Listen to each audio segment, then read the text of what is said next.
Pertama-tama, mari kita panjatkan puji syukur kita kehadirat Allah Subhanahu wa Ta'ala yang mana telah menciptakan dua itu yang tak dapat dipisahkan antara satu dengan yang lain, langit dan bumi, bulan dan matahari, air dan api, sehingga sempurnalah kehidupan manusia di muka bumi. Salawat serta salam marilah kita haturkan kepada junjungan kita Nabi Muhammad SAW, Nabi akhir zaman yang beragam Al-Quran menjadi suri tauladan dalam kehidupan. Semoga kita mendapatkan syafaatnya besok yaumul qiyamah. Amin Allahumma amin. Dalam kesempatan yang baik ini, saya Najma Zahrana Alisna dari TPI Rodatul Ulum Desa Posong Kecamatan Tulis akan menyampaikan pidato yang berjudul Generasi Quran Menyongsong Indonesia Bangkit. Sahabat kasih rahimakumullah, generasi muda merupakan sekelompok orang yang paling potensial dalam melakukan perubahan. Bung Karno pernah mengatakan, beri aku 10 pemuda, niscaya akan membincangkan dunia. Bung Karno bersama para pemuda Indonesia mampu merebut kemerdekaan Indonesia dari penjajahan Belanda setelah 350 tahun berkuasa. Para pemuda memiliki tingkat kecerdasan dan semangat juang yang luar biasa, sehingga para pemuda berperan penting dalam membentuk peradaban bangsa setelah merdeka. Islam pernah menjadi penguasa dunia, tentunya juga karena perjuangan Rasulullah SAW beserta para sahabat dan pemuda Islam yang memiliki semacam fisabilillah.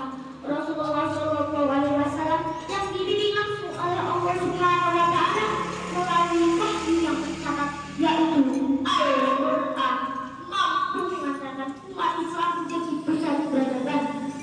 Generasi muda didikan Rasul mampu menjadi penguasa dunia. Islam berkibar di banyak wilayah hingga sepertiga dunia. Islam menguasai benua Asia, Afrika hingga Eropa. Islam juga mampu melahirkan ilmuwan besar dunia dengan karyanya yang melegenda. Dari Al-Khawarizmi, penemu bilangan Al-Jabbar, hingga Ibnu Sina, ahli kedokteran, ilmu agama dan sains berkembang dengan sangat pesat, tentunya karena mengambil dari sumber utama, yaitu Al-Quran, sumber dari segala sumber ilmu pengetahuan. Jika kita ingin mulai kejayaan Islam, tidak ada cara lain selain kembali kepada Al-Quran, yaitu Al-Quran. Seorang ulama Mesir, Hasan al-Banna, mengatakan, dalam setiap kebangkitan sebuah peradaban di belahan dunia manapun, maka kita akan menjumpai bahwa pemuda adalah salah satu irama rahasianya, seperti maqalah inna fi yadi syubani amrul ummah wa fi aqdamil hayyana. Sesungguhnya di tangan dan langkah negara urusan terwujudnya suatu umat atau masyarakat. Berbicara generasi muda, kita berbicara pemimpin masa depan suatu bangsa. Jika konteksnya pemuda Indonesia, maka kita sedang membicarakan kepemimpinan masa depan bangsa Indonesia.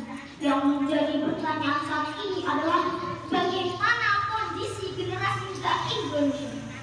Fenomena yang terjadi saat ini, generasi muda inginnya semua serba Islam, yang tidak mau belajar tapi ingin pintar, tidak mau bekerja tapi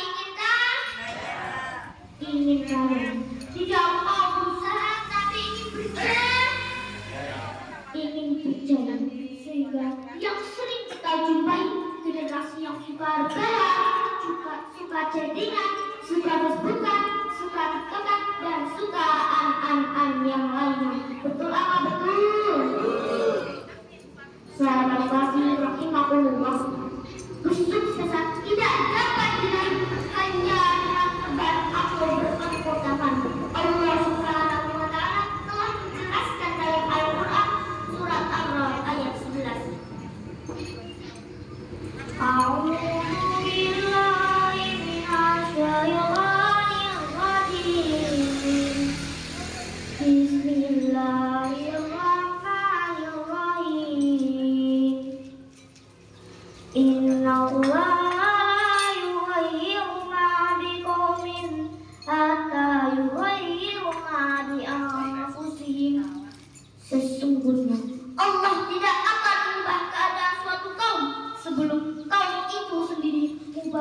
yang ada pada diri mereka. Hanya bangsa yang berani mengambil nasib dalam tangan sendiri akan dapat berdiri dengan kuat untuk bangkit dan tumbuh sebagai negara kuat. Indonesia tidak hanya membutuhkan generasi muda yang pintar, tapi generasi muda yang pintar dan juga beriman. Indonesia tidak hanya membutuhkan generasi muda yang pemberani, tetapi generasi muda yang berani dan juga berbakti. Indonesia tidak hanya membutuhkan generasi muda yang gagah, tetapi generasi muda yang gagah dan juga berakhlak berkarimah.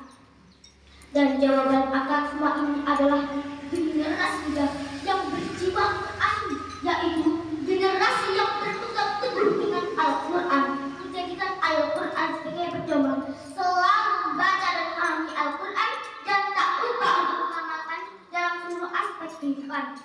Ketahuilah bahwa manusia terbaik dan generasi terbaik adalah mereka yang terdidik dengan Al-Quran.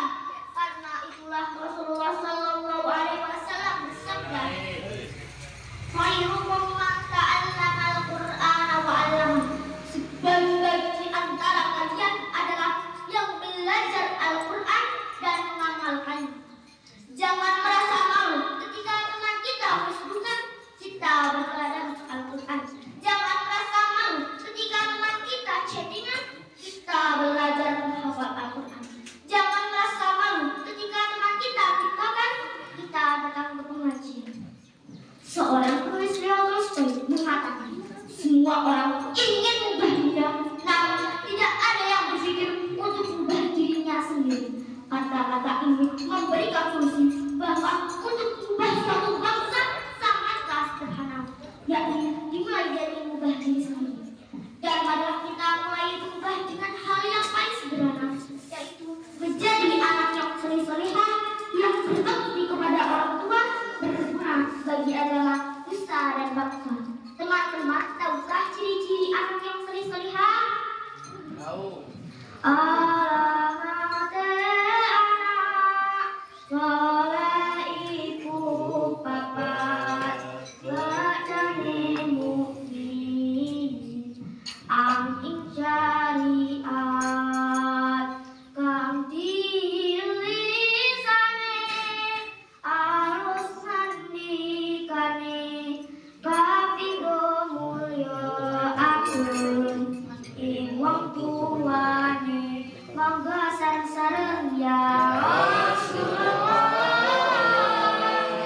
Salamun alaik ya Rabbi al-jannati wa taraji al-fadl yaji qadal alamin ya ulailah judi wa karami.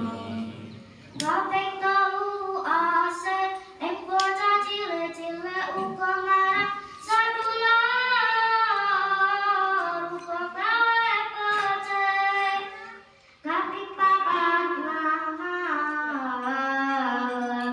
tinggi ilmune jadi tanggung jawab orang ngawulani monggo ya